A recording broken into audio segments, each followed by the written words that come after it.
like the last time. That conversation obviously was very nice, and you were not too well. And you're not too well today, which is a bad sign for me. Like I said, you're going to say, Just don't say anybody. It was a strange woman. She's sick every time. so if you know the way she gets worked up when she's on Vikram's shows, so she's going to say, no, I'm not coming there. So I don't want that to happen. But Ruzanna, before you talk about yourself, the format now is that first you have to talk about the conference, because the conference obviously comes first. So what do you know about the conference? What does it mean to you? Have you watched sessions? What have you liked? Please tell us about it. Actually, I just Mm. I remember like last time I told you that I didn't have time to watch all the sessions. I just looked them through, a couple of them. So this time was the same, but I remember that I promised you. Uh, so I feel bad now because I was so busy that I didn't have time even not to join you with your guests, but even to look through the sessions. And as they're in YouTube, and I can watch them anytime, so I will do it. And if speaking about the session itself, I think you are doing a great job. It's amazing that you have joined all the mediators and they speak about different problems, and not even about problems, but about mediation itself and how it helps in the world. And it's great. And those panels that I visited, they were very interesting, and that was so nice to talk to people around the world who are also mediators. And it was very fascinating to find out that they think like you. So we are so different, and we're at the same time we're so alike. And so I believe that mediators around the world, they definitely have this mediator mindset. That's why we have similar points of view on different important things. So this is just what I can tell about it. I believe that this is very important, what you do, and this is very interesting. And I want uh, I want just citizens and people, not mediators. I want them to watch your sessions and to listen to what people say, to listen to what mediators say. These things are very important. So thank you one more time. Thank you, Rosanna. It was a very nice message. And of course, started on 18th May on Ken Cloke's birthday. He celebrated the birthday with us. And it'll go on till 30th June. On the last day, we are going to be talking about the learnings and key takeaways, which you have to be part of. And of course, like you said, a lot of people will not have time to watch them while they're live. So all the recordings are on YouTube. You can go search Mediator Vikram on YouTube, or you can go to mediatorvikram.com. The link to the YouTube channel is there. So perfect. That was really nice because I, like you said, look, first of all, I'm trying to get like-minded people together, like-minded mediators, people with the mediator mindset together. And it's been lovely, I think, listening to everyone. And like you said, that there might be differences otherwise, but basically the concept and there is a common thread there which we have to bring together. So that's really nice. And of course, I think we'll have now maybe 90 plus sessions. So there's lots to watch, Rosanna. Lots to watch. Oh my God, 90. I, so I so don't believe it. yes, so that's how it is. So So I need to take vacations just exactly. to watch sessions. Basically what you have to do is winter you have to hibernate and only watch the content on my channel. There are now about more than 320 videos there. So there is enough, and that too, these are long videos. Of course, the symposium and conference is about 1 hour, but the in conversation with a beautiful mind, like I told you yesterday, I wanted to see what topic to pick up because you're coming again. And then I said, let's listen to her. And I kept listening to it. It was such a nice conversation we had. So I think that it's, I mean, for all the conversations out there, there's such wonderful conversations. So you have enough to watch and enough. I put your conversation on the podcast only because maybe if you say that I'm doing some work, you can just put it in your ear and listen to it. So I don't know whether you want to listen to your own conversation. I don't know. I loved it. So I don't know. No, actually, I don't want to listen to myself Try because it. I don't believe it was very good. It was really So, nice. It was really nice. I think we came out very well. So today we're talking about ratification of the Singapore Convention because Kazakhstan has ratified it. So just an idea of what went behind it and what the situation is. We're just talking about that. So Ruzanna, first you'll have to talk about yourself and then we'll go to the Singapore Convention. So please. So the Kazakhstan had ratified the convention. First, Kazakhstan signed the convention in 2019.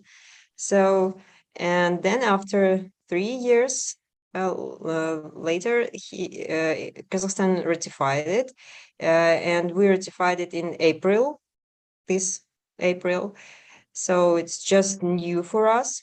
But before, we have talked a lot about convention, and we tried to get acquainted with convention, our business, and we did some presentations, kind of that.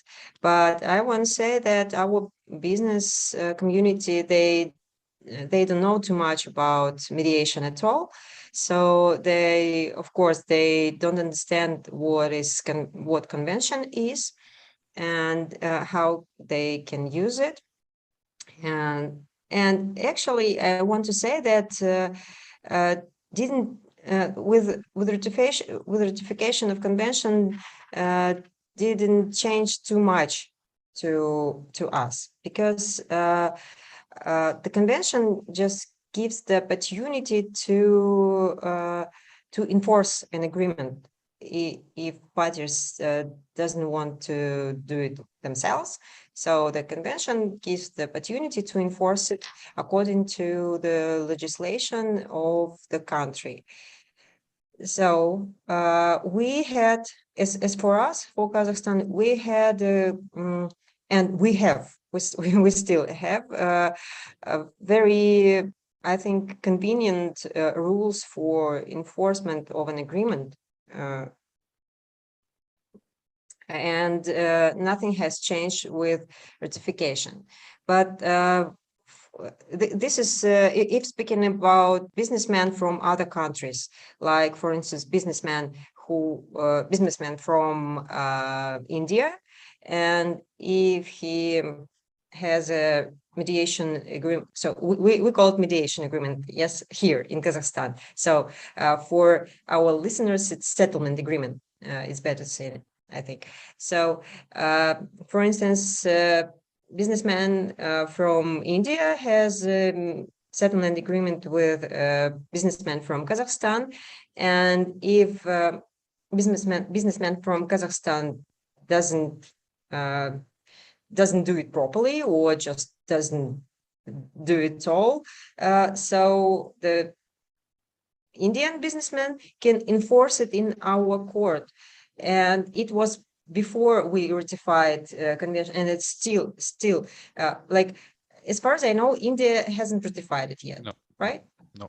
Yeah. So even if India hasn't ratified the convention, the businessman can enforce the agreement here in our court according to our general rules, like we enforce it here between residents of Kazakhstan. So according to the Article 135 of the our Civil Procedure Code, the agreement is brought into force by using a court order. So the rule with convention is the same. We didn't.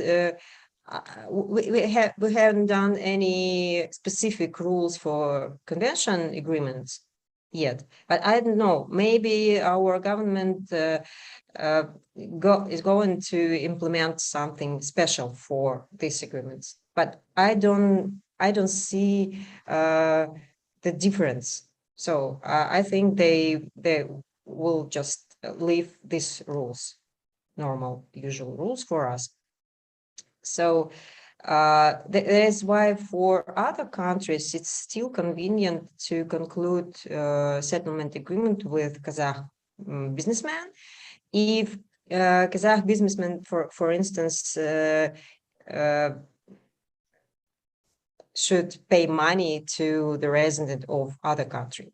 But if the situation is vice versa, then it's different, right?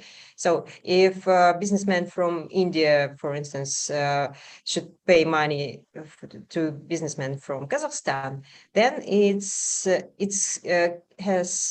connected to your legislation in India. So our businessmen should enforce somehow this agreement in India. Then it's a problem for our businessmen. So only from this point of view, I see that Singapore Convention has some how to say, just good. Sorry, so you remember that sometimes words flew out of my mind. No, it's perfect, Because perfect. Ruzanna, it's right, perfect. We like those words flying out because obviously it gives a different, nice, informal character to it. So it's really nice. Perfectly all right. yeah, sometimes it's difficult, of course, to speak English for me because it's not my native language, and I translate all the things. So the good thing about convention is that now our businessmen can enforce agreements with those countries who have already ratified it, and among them countries like Saudi Arabia, Qatar, with whom we have good turnover and good business relations, and also Georgia, Belarus. Who else have already ratified? Basically, we have Turkey, Belarus, Ecuador, Fiji, Turkey, Georgia, Ecuador, Honduras, Kazakhstan, Singapore itself. Qatar, Saudi Arabia, Singapore, and Turkey. Right, nine countries right now, 10 and countries. 10. 10 countries, right? 10 countries. And among these 10 countries, I think that the good relations and the bigger turnover between countries we have with Singapore, with Turkey, with Saudi Arabia, and Qatar. So with Georgia and Belarus, we also have good turnover, but it's less. And one of them, I would notice the Turkey, I think, because with Turkey we have good relations, and during preparing for our meeting, I just looked through some information about Turkey and Kazakhstan, and I found out that in 2021. A record level of foreign direct investment from Turkey into the economy of our country was recorded in the amount of 680 million. So, and it means that a lot of Turkey businessmen work here in Kazakhstan. And of course, when businessmen work, they have a lot of problems, and this is an opportunity to solve these problems by using Singapore, first by using mediation, and then like instrument using convention. But I hope and I believe that they will never use Singapore convention, because it means they will go to court and mediation fail. So I don't like, actually it's kind of, don't you think that it's a strange feeling that mediators shouldn't like Singapore Convention because it brings parties to the court, right? But it gives us an opportunity to make more mediations Yeah, between parties. yeah. I think Kind of strange feeling.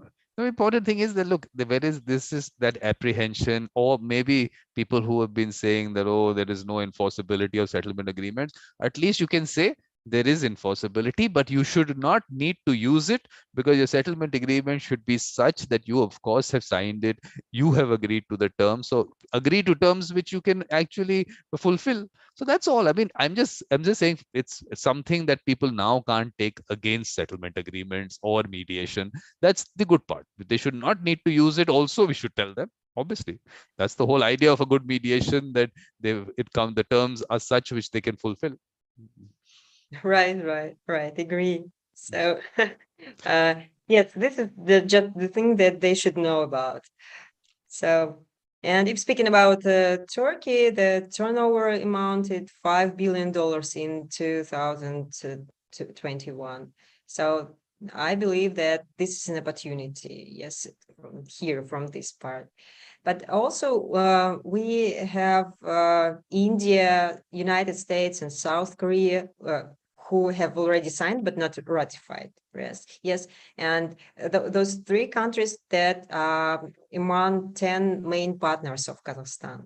And I believe when India, United States, and South Korea will ratify this convention, then it will open like a window for business of Yeah, our countries. because yeah, And of course also China. The China is the biggest partner of Kazakhstan, and we have great turnover between China and Kazakhstan. It's about $24 billion last year. So this will be good for business also to when this convention will be ratified by those countries. And also, I found out information that Kazakhstan and India had the Intergovernmental Commission on Trade, Economic, Scientific, and Technical, Industrial, and Cultural Cooperation just a month ago, I think. And they have also discussed that they need to broaden our relations in these spheres. So, from this point of view, I believe that the turnover between India and Kazakhstan also will be bigger what is it? next years. What is it right now? What is the turnover? That was 14th meeting of No, Kazakh right. Indian. How much is the trade between Kazakhstan and India? The trade between them? The train between. Trade. So I didn't found this information. I wanted to find it. I wanted to find it for maybe for 2021, but I didn't find it. I just had information previous years, but it just doesn't make any sense. It was too time ago, too long time ago. So.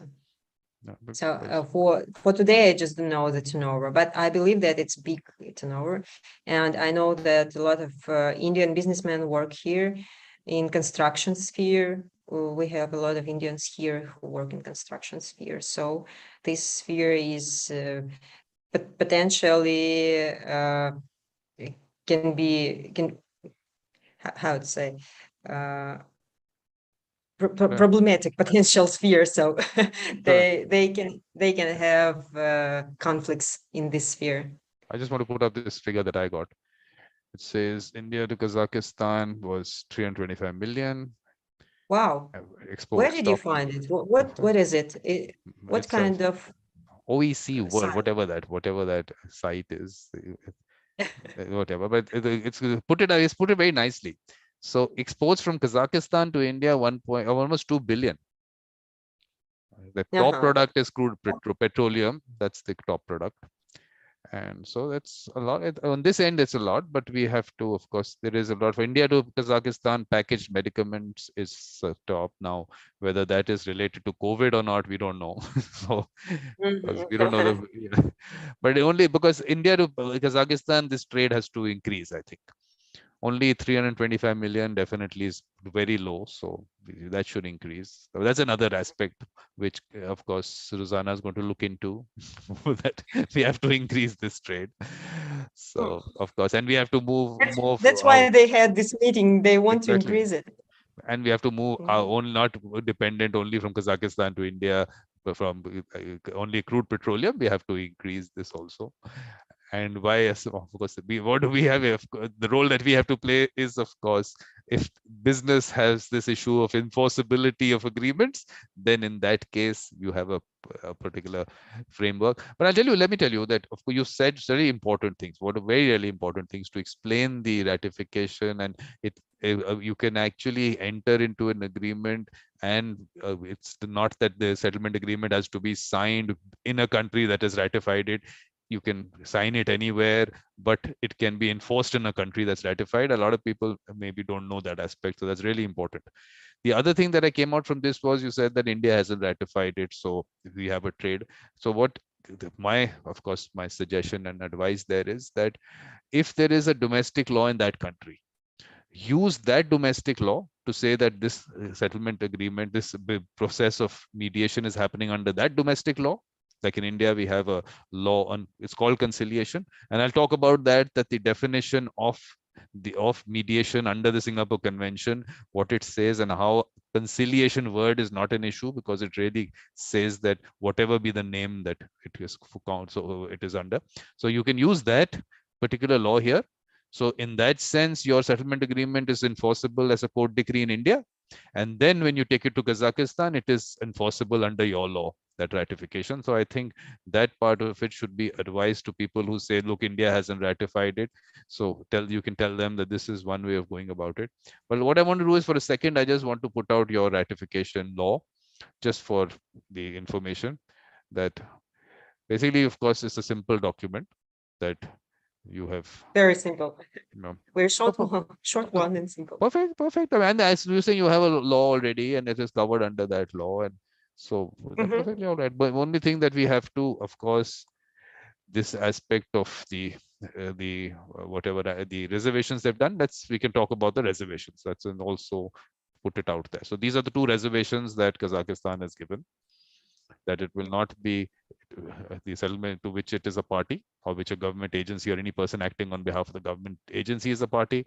So we'll see whether that, of course, the implications of that, and why countries are wanting to give this reservation. We'll look at the other countries which have given this reservation. The other thing is, only to the extent that the parties to the settlement agreement have agreed to the application of the convention. So that part will be, of course, you have to tell the parties that they have to put it down in their agreement that this is something which is, so they will apply the Singapore Convention to it. So these two aspects, I think we need to discuss. So Ruzanna, what do you want to say about these two things? About reservations, it was expectable. For me, it was expectable because mediation here in Kazakhstan can be applied uh, to government bodies. So, and government bodies cannot use mediation. They can, but that was was also the change of our legislation this year, and these changes came into force in January, and from January of this year, state bodies can use mediation, but only in the court, and only the mediator judge can do those mediations in the court, and this is why they put it into convention, because I even me myself, I just don't see any opportunities. How can the business from one country make settlement agreement with a state body of our country? So we see here a lot of corruption risks. That's why we use this reservation. And if speaking about state bodies, it's always an issue of corruption. So if we see any opportunity of corruption, then we just don't use it. I know that there is mediation in United States with state bodies. In Europe, they use mediation with state bodies, but we are different, and that's why it's still not we just don't see the opportunity how our state bodies can use mediation. But I believe that in some years, maybe in 10 years, we will be able to use this mediation. And what about India? Do you have mediation with state bodies? No, it doesn't happen. And in the mediation bill that is in Parliament, there is a mediation bill lying with Parliament right now. So that bill also, they've tried to exclude that, unless obviously the government agrees to using that in their activities. So that's one thing that, look, what you interestingly said, that where there is corruption, these obviously the government would not want to get into a situation where they get bound by some particular understanding between the government and that party. For the moment, what I do is I'll just open the reservation, which countries have given the reservation on my site, on my mediatorvikram.com. I made a section on Singapore Convention. So it says that Belarus, Georgia, Kazakhstan, and Saudi Arabia have given this reservation. So let's look at the countries which have not given the reservation. So if we have the countries, first of all, they use it with the government, and whether this aspect that this corruption aspect is not there, or how does that work? So basically, Ecuador, Fiji, And Honduras. by the way, this first reservation, Georgia, Belarus, and Saudi Arabia had used. Yeah. So, and Iran also. Iran hasn't. Iran has given this reservation that it will only apply to the extent that the parties have agreed to the application of the convention. They have not given this reservation. We can Really? we can Because yeah, we can I just confirm again. We can confirm. That's not a problem. We can confirm in 1 second. I'll open that document, the document where they have given the status. So let's have a look at it. I mean, not a problem at all. I can obviously get it wrong, because Ruzanna, there is. Let's see what Iran has done. So Iran has. Let's see. This is the. Yes, Iran has also given the same reservation. So I'm wrong on that. So I have to correct that. use both of them. Yeah, I'll have to correct this on the site. So that's why I'm saying that these things are something which or you always have to correct me if but no one maybe reads it also. So Iran has, of course, given that. So Georgia has, of course, given that. So that aspect is something which we have to discuss. In general, also we need to discuss whether the aspect of government actually should get into mediation, and what is the reason for not doing it, and how what kind of format or framework can be created for that. So any thoughts on that? Excuse me. Can you repeat the last Basically, one? look, because government, say in a country like India, government is a major litigant.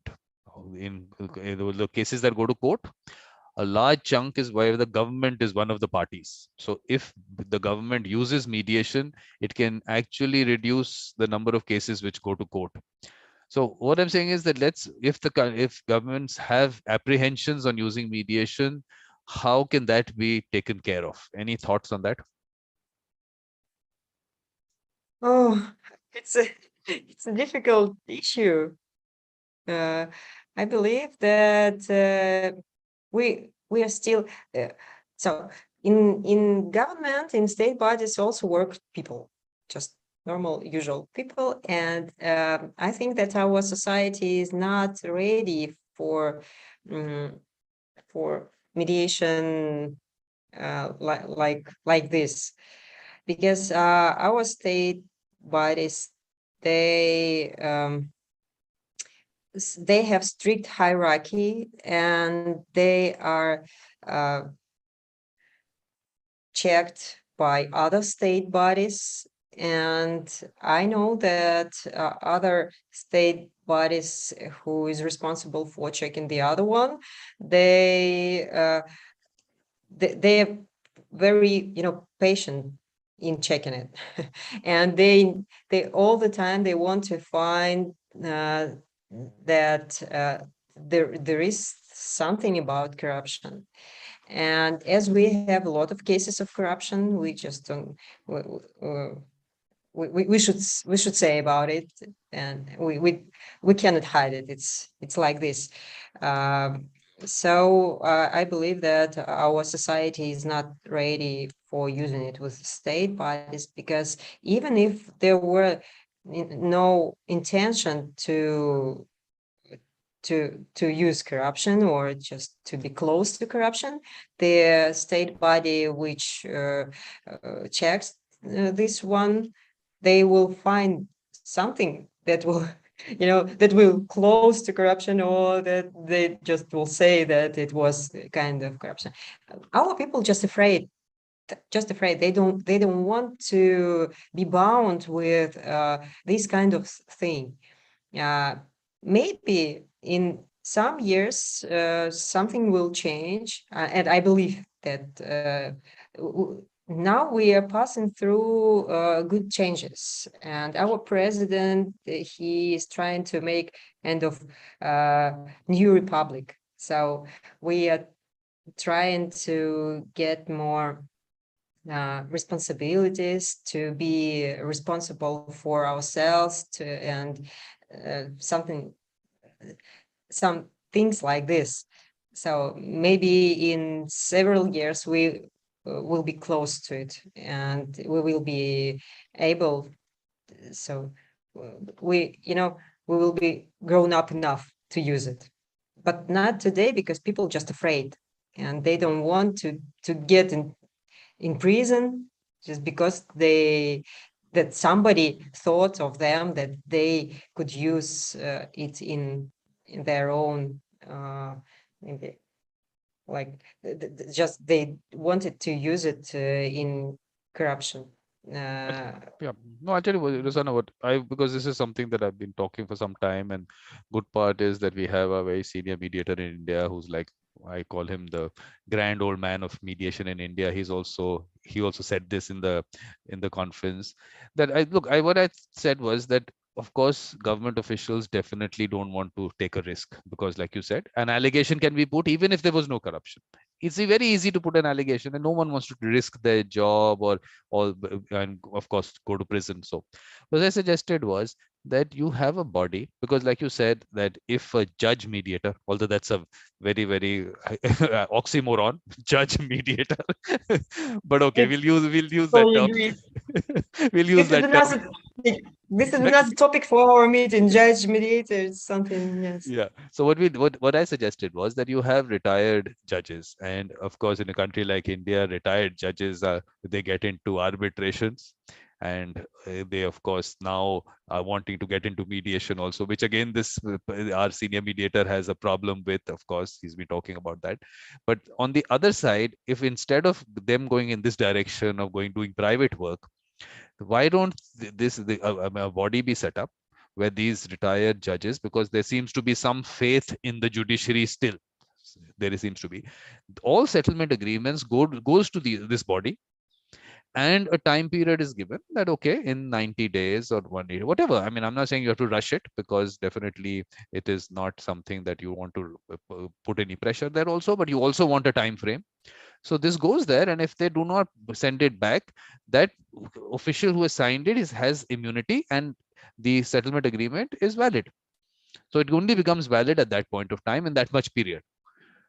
So from that end, at least there is that immunity available to the government official, plus that faith in the judiciary that people have, that gets taken care of, that yes, we are sending it to a body that you trust. So I thought this was one way of doing it. What do you think? So what you're suggesting is that mediations between state bodies and business from our country could be done by retired No, judges. no, Am I no, right? no, no. The mediation happens otherwise. Please keep the judges away from mediation, because I'm just saying that let them do it. If someone has a mediator mindset, that's a different thing. But I'm just saying that they, for to you do private work, there becomes sometimes a conflict of interest there, because you are now delaying things in the courts. People are, you always told in mediation that, look, if you go to court, it takes so much time and everything, try mediation. So you are the reason, not you, Ruzanna, the judiciary. The judiciary is the reason that mediation takes off in some countries. And I'm not saying mediation should take off because the courts are inefficient. Mediation should take off because parties feel that is a better way to settle their disputes. So I don't want that pressure to be there. So I'm saying courts, please become efficient. But your inefficiency, you should not take advantage of. Why should people be going for arbitration also? Why should they be going for mediation also? You create such a good framework that in 2 days you can decide a matter. I'm just saying 2 days. We can take a little longer, but do it like that. Because in the last symposium that I had, and I keep boasting about it, that I call the Woodstock of mediation, with 97 speakers from 45 countries. There was Chuck, who's from Israel, who's now based in Germany. He says in Germany, mediation is not so popular because the courts are very efficient. And Israel, it is popular because courts are not efficient. So efficiency of the court should happen. Mediation should not be because it should not take off, like I said, because courts are inefficient. It's not a right thing to tell a party, because in a way everyone talks about mediation and access to justice.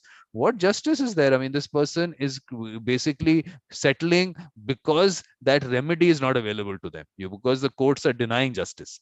So from that end, I think we need to, I mean, that aspect for judiciary to get into mediation and arbitration, like I said, there's a, in a way, you are creating your own interest by delaying justice.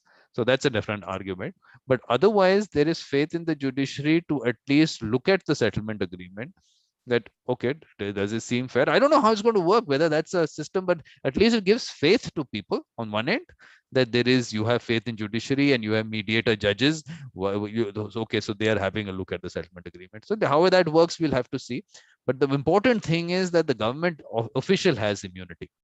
And that seems to be, will be the biggest problem. Even if you create a framework, they will not want to risk it. So I'm just thinking that that is one way. So from this end, what do you think?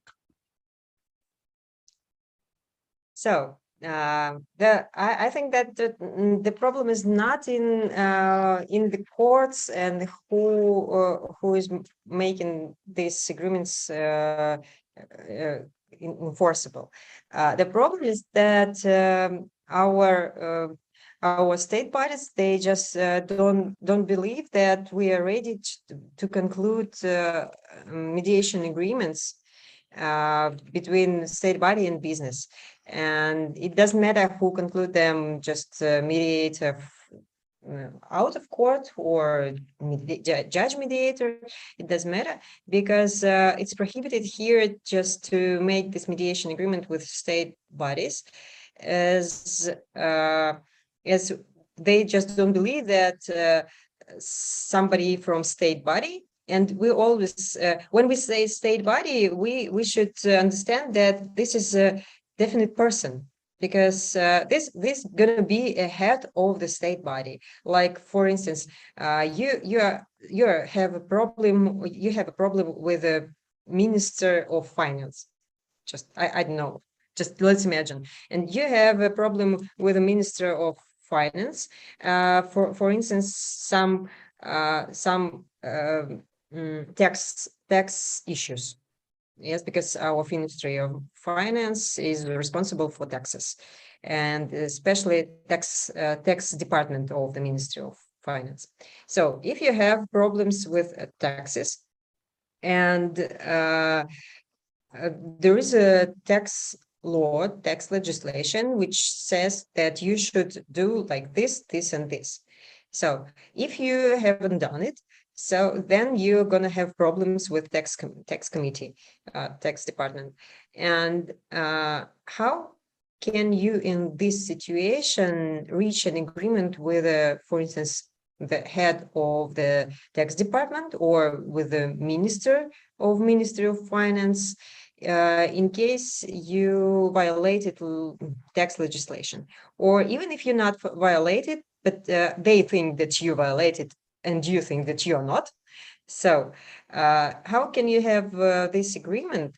For instance, if the ministry will take this decision and agrees to have a mediation settlement agreement, yes, mediation agreement here, settlement agreement with you.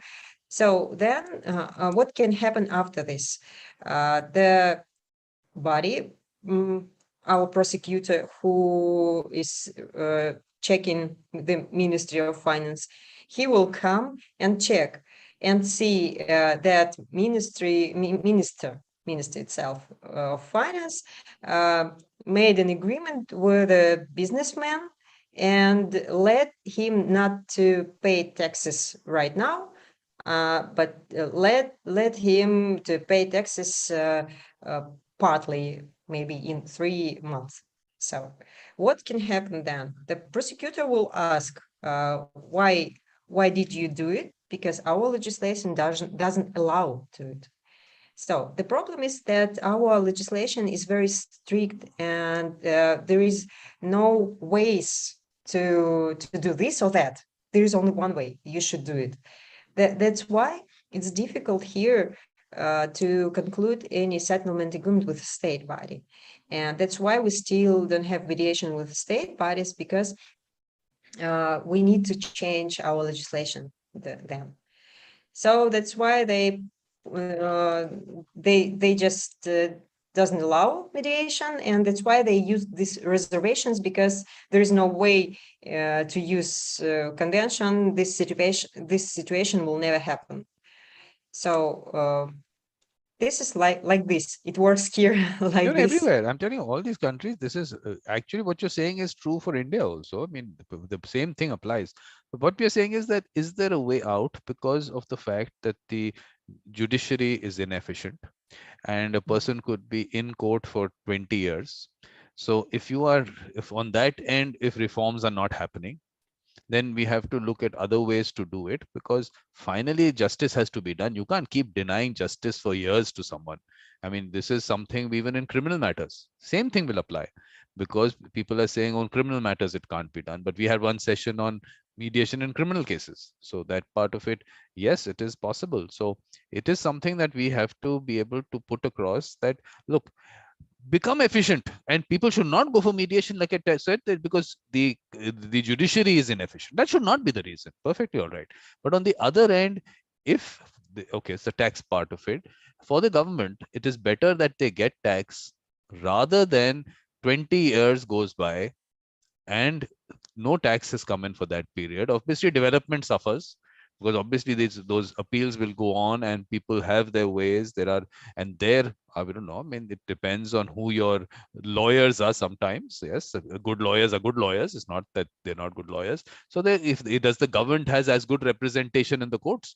You have the most senior of counsels on one end, and senior counsels are senior counsels because they're good at what they do. So you have that on one end. Does the government have the same thing on that end? So is it that the private parties can actually argue their cases better, so they can get some relief and they can avoid paying taxes for years, because finally there are appeal processes available? So I mean, all because government will appeal against any case that goes against it, they will appeal, so this process will go on. So in that sense, is it better for a country to get taxes and develop their country, or is it better that 20 years goes by and we still, it is all about whether you were represented well or not represented well, what happened? There's still, I don't know, I mean, people say 50-50. Who knows, it's 50-50. Maybe it's 30-70. Maybe it's loaded in favor of better representation in courts. And who says there is no judiciary, there's no corruption in judiciary? Who says that? I mean, it's a mindset of a country. So you are risking that also. So a lot of factors are there. It's very nice to say that everyone keeps saying judiciary and judges. They're also human beings. They're also part of this society. Why should they? How do we say that they're not corrupt? So I mean, we have to be able to look at the larger picture. With the society first, then we need to change the mind of society, and then to change then I think that other things will be changed by themselves. if something can, you know, can be happen with our minds and minds of our society. So yes, this issue with mediation, we have been discussing for 2 years, because I told you that I was a member of a working group on changes of legislation, and we have spent 2 years in this working group, and we for all these 2 years we've been speaking about mediation with state bodies, and we our arguments, mediators' arguments, were like this: judges can be also corrupted. Why are you letting judges do this mediation? Because when state body, and the court is state body, does mediation between state body and business, then it can be expectable that the state body will try to take to just maybe to support the state body also. We don't know. It's also connected to people, and judge is just a man, they're just people. So what they think, and judges were were saying the same things about us. They said, why are not you can be corrupted, because you're not state bodies? So it was like, snowball thrown to each other, and finally we didn't have anything. They just stayed. It just stayed like this. Yeah, because look, this is going to be an argument, and this will continue. The finally, the what who suffers? One, the private parties, they suffer from the end that you are put into litigation, which can take years. The government, like I said, suffers because sometimes development projects don't happen, taxes don't come in, so that suffers. On the other end, we say, okay, judiciary, you become efficient. At least there should be something happening. You are not, why should you be, should you not be efficient? So what are the reasons for you not being efficient? You start looking at that. So that thing, whole process has to happen, because like I keep saying that I mean, the colonization mindset that judiciary can say what they want, do what they want, and they are the people who have to look at dispute resolution. So all that also needs to, that mindset has to change from that perspective also. So there's work on all ends. It's not that there is one, but I'm like I said, I don't want mediation to be popular only because the courts are inefficient. That's very, it's not a nice thing to tell parties. Oh, you will be in litigation for 10 years, so you should settle it now. What? Why? That's not justice. That's not justice for them. The person says, no, I don't want to settle it. I have a very good case. I want to go to court, but because the courts are inefficient, I am settling. That's not no reason to settle. The idea is, like we're trying to show, to put across, that it is good for that. Of course, one is, of course, relationship, continued relationship. The other thing is, as a society, we have to look at collaborating. We have to look understanding other people's needs and interests. We are trying to create, then I talk about the value based negotiation. Why should only be interest based? It should be value based. So as a society, we have to start looking at those aspects. There are some issues which come up in agreements that, of course, the other party can't fulfill it. Aren't we also look, should we also not look at the other party's situation? Should we all be stuck in our own positions? So I think we have to have much larger discussions on why mediation should develop, and it is being pushed all the time because the way it was connected to the court system to reduce their backlog. And interestingly, I was yesterday also talking about it, that of course we had this, again, I say the grand old man of mediation in India, he set up the first mediation center in a court. And in the court system, obviously the mediators get nothing. Of course, some courts give an honorarium, which is really very basic. So for 17 years we've had that. Started in 2005. Now this, our grand old man has taken up the judiciary on one institution which is formed, which is the some international arbitration center, of course, doing mediation. So the judges have made it. It's of course a non-profit. Obviously, they'll say it's non-profit, but judges have set it up. And of course, they have, as I hear, that they have told some tribunals to send matters to them. So he's trying to say that, first of all, Supreme Court judges to be setting up a private institution, is that the correct approach, and telling people to send matters. So he's been talking about that. But so in backlash, I'm not getting into that dispute. That's what the situation there is. I don't want to get to that. But on the backlash, a judge writes an article criticizing what this grand old man is saying. So he says, why should mediation be free and pro bono? Suddenly, the judges is talking about that when for 17 years you wanted your case, your backlog to go, so you promoted mediation in the courts and you gave it free. And these mediators, and not pro bono. I made a distinguishing thing between free and pro bono. People who can afford it were also not paying anything. That's free. Pro bono is that someone who can't afford it is getting something from the service, from like legal aid or something. So you were giving it free for so many years. Suddenly you found an interest on the other side where you wanted private work for mediation. So now you suddenly say mediation doesn't have to be promoted as free. For 17 years, those mediators in that court were actually giving their services for free for the larger good.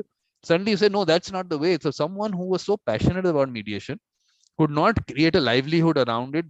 Like yesterday we were talking about whether it's a profession or not, but the activity did not develop because of the fact that people, of course, do not value something that comes for free, and and these people could not practice it more than what they wanted to, because they had to have livelihood also. So they were doing other things. So I'm just saying that, look, judiciary from that end will always have this their own self-interest, either in the court or outside the court. Is the self-interest thing.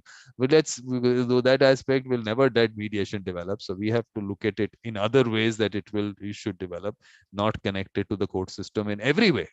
So we have to, that's another discussion, Ruzanna, which you should be part of. You should have Yes, been part of that. the same problems. Yes, what you're speaking about. It's I think it's the same everywhere in post-Soviet Union countries also, and in Eastern countries, because we know that mediations is better developed in West and also in Europe. But here it's just developing, and we're suffering the same problems, and with court, and yes. But you're right. This is another topic. Yeah, it's a major topic, which of course, look, I'm going to keep doing it, and I'm going to see one day when these people, mediators in the court system, say, look, this is not the correct way to go about it. We do not want to practice in the courts for free, because these people can pay for it, and lawyers who are representing these parties in the court are getting huge fees, because as mediation advocates, or just advocates, let's not say mediation advocates, because that's more of a, I mean, they have to be able to work in that manner where they can actually help mediation in that process. But that's okay. That's lawyers in that process. They are getting huge fees. The mediator is getting left out. So if mediators in the court system start talking about it and staying away from the system, they have to stay away from it if it has to develop, then changes will happen. That's why we have to keep talking about it, because the courts and that in self-interest will happen. And being a separate topic, we are still going to discuss it, because Ruzanna is not going to find time. She's too busy to come for sessions. So now that I've got her attention, I will want her thoughts on it, because your thoughts are really You caught important. me and you're going to speak about all the things in the world. No, look, no, look, I'm telling you, you don't understand. Your thoughts are really important for. No, it's not Kazakhstan. It's for the world, the mediation world, because You're right. You're right. And can you please tell me, do you have judge mediators in your court? look, there was that interpretation of the law here. Actually, the law had spoken about the aspect of judges doing this settlement. So, of course, it was interpreted by the Supreme Court in a judgment, and they tried to. So the law as it stands, it doesn't read that way, because Supreme Court, what their decisions are also law. So today they have spoken about, of course, those mediations to be go outside into those mediation centers, that part of it, and of course to go into this private aspect of conciliation. But judges can also do it, but not the same judge. That's the only thing they've spoken about. That has to be a separate judge. It has to go there. Please, this is a good thing that because here our judges can the same judge can do mediation, and it's crazy thing. Exactly. So I think those things, I mean, look, whenever you connect mediation to the courts, you will always keep having this issue, because, like I keep saying, that foundation is weak, because mediation and courts do not belong together. it is a totally different process which we have to be able to put out to to the world, that look, this is a dispute resolution process where it is your process, and the courts is a totally different concept where of course someone else is deciding for you. We know of course me about mediations, we don't have to really, I don't have to talk about that, but because they're two different processes and you connect them together, you will keep having problems of mandatory mediation, pushing parties into mediation through some meeting or whatever, and it becomes a resistance. You can't push people to do anything. So there will always be issues. Then paying, whether you should pay them mediators or not, because then is it really denying justice? Because courts have to be available to parties. Why should they be? There should be a layer in between in approaching the courts. How can the courts create a level? Under the constitution, you are supposed to give justice, and that is your justice system. They're trying to put out arguments of access to justice, mediation being access to justice. Like I said, how is that justice? The person came to the court because they wanted a decision, because they felt the case was good, and you are going to they have to go through a process and compromise only because you are inefficient. So that always there'll be various things which will come around it. But from the, let me also, please let me tell you, because thank you for pointing out about the Iran thing. I have corrected it on my website. Okay, so now Iran stands there. Just to tell you that You're your out of in your inputs are important. Please keep giving them. If you read anything that I put out which doesn't, even whether it is for the ratification that's happened for Kazakhstan, is that the date or not? If I'm wrong on this, please tell me the about it. ratification was in April. And That does it enter into force for Kazakhstan on 23rd November?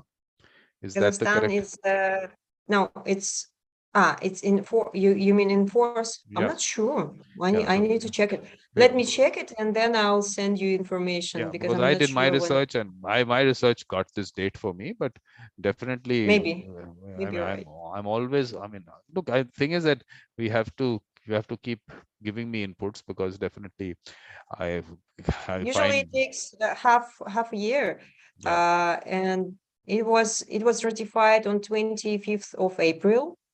So actually it should have been if it's December. half a year, Yeah, but I think maybe the process might have happened first, and the presidential assent might have happened later. So all that also takes into account when the parliament passes a law. They sometimes take that date and not the presidential. I don't know how it's happened there. So anyway, we will look at the correct thing, which you will tell me. You're the best person to tell me that. So right, that will right. happen. So And by yeah. the way, have you seen that in Singapore there will be a meeting in July dedicated to the convention? Well, yeah, that was really what happened. What's happened there is that basically Singapore is called the Singapore Convention only because of the fact that it was open for signature in Singapore. But Singapore has taken it up as, okay, it's our convention, so they have this celebration to do it. But that's a different thing. I mean, that's only them organizing it. So this is where I found it, and I think that's the correct date, because this is the UNCITRAL website. Kazakhstan ratified an agreement. And maybe, yes, maybe you're right. Yeah. I will check. I No, will check. UNCITRAL site, I have to take this as the official thing. So Yes, this is an official site. I think they should use relevant data. yeah, so that's part Mhm. of, so from the five, from ratification, what all have we really looked at? We've looked at the fact that you've of course explained what that whole concept of ratification is, and that thing, I think you've explained that well. Is there anything else that you think in relation to the ratification we need to put out? I don't think so. Yesterday, I even tried to speak to some lawyers who who is close to international law, just to understand if we can have, as I told you, we have just general rules for implementing this, not for implementing, not enforce for enforcing settlement agreements. And I thought maybe we will have any other way of enforcing these agreements.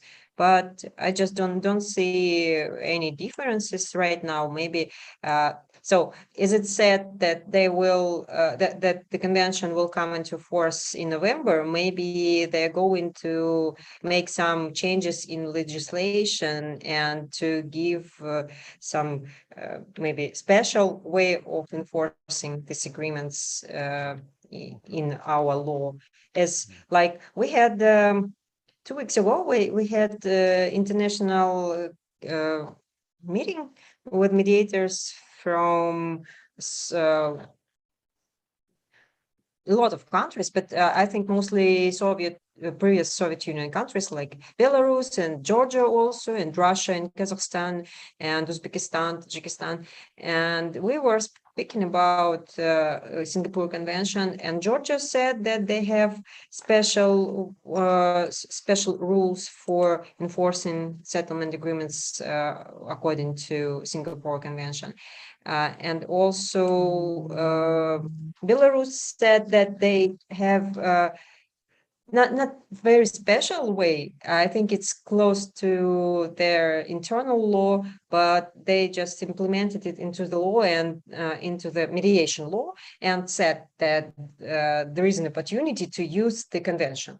So we still don't have any notification about Singapore Convention in our mediation law, but maybe we will. And I don't think if something can change even with a notification. But what you can do is that there is this site singaporeconvention.org. So in that, if you go to the jurisdiction section, they have put out the law on mediation, like for Belarus was amended on so and so date. So they put out the details Oh, there, so you can have a look there. For Kazakhstan, it doesn't give the like, because you haven't got a special thing, so maybe they haven't, because they haven't put it here. It is only talks about your 2011 mediation law, whether that's correct or whether this information is correct. You can always check this out. So should I go to jurisdiction profile to find this information? yeah, there's on top, there's the jurisdictions. So Uh-huh. on singaporeconvention.org, you go to Yeah, jurisdictions. Yeah. So now whether can you also look at this aspect, whether this information is correct on mediation legislation in Kazakhstan? If you read it right now, if you think this is correct. mediation legislation, the procedure for execution, mediator settlement agreement, the dispute settlement agreement Is is this used correct? by the Is 2011 correct? correct. Hmm? Yes. Okay. And Yes, right. This is what I told you about. This is how we enforce our agreements. perfect. Nothing different. Yeah. So only thing Uh-huh. is, for the law in relation to the Singapore Convention, there is nothing. So only this aspect is here.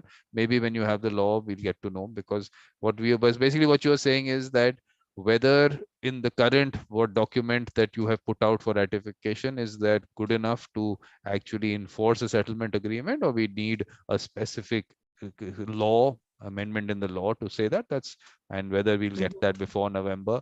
But definitely, if the country has ratified it, they'll have to put that in place. So that's about it. So that's it. Yes, So, right. So I think that our businessmen just want to be, sure that nothing will change. It's like this, like today, like it was perfect. before. Perfect. So anything that you think we haven't covered? I think we've kind of covered everything in relation to ratification. I think yes. And we are practically done in 1 hour, which is unusual for us. Exactly. So, Ruzanna, let's talk about other things. What's happening in the world? Well, perfect. I think no, it's been always a pleasure talking to you, Ruzanna. And I think I really, the fact that you look at every detail, the fact that you pointed out the Iran thing, that's why the way that you look at documents and legislation and everything is really important. But you have to look at it now from the world perspective. Kazakhstan, yes, but now we need you in the mediation world to look at a lot of things. And of course, we'll be looking at, there's something that I am looking at, a structure that I'm creating in relation to getting people together, and now to actually actively being involved in doing things together. So I'm putting that in place maybe on 29th or 30th when we meet. 30th, you have to come for that. The learnings and key takeaways. Maybe we'll talk about it then, or maybe after that, I'll have a session on that. So perfect. So now your closing remarks, or what would So you like? thank you once again, and thank you that you are making me to be your guest. I know it's difficult to catch me, and I feel bad when you say Ruzanna, come on, I need you, and I feel bad because I always have no time. But when I find this time, it's always pleasure, and I feel so good talking to you and speaking about these topics and issues, and it's always fun. And always we speak about very important things. So thank you very much for doing your job, and I wish you success in what you do. I like So, that. For doing my job. That's what it is. It's actually now going to be a job. I'm going to do things where I can actually create funds around it and do it on a larger scale, which is what I'm saying, that activity I'm putting together. And I'll, of course, your thoughts in that and how to take it forward, all that, I will take your view on that, and we'll put together a good thing that we can actually develop mediation and get more people into this whole process. So thank you very much. And we will, of course, be talking and doing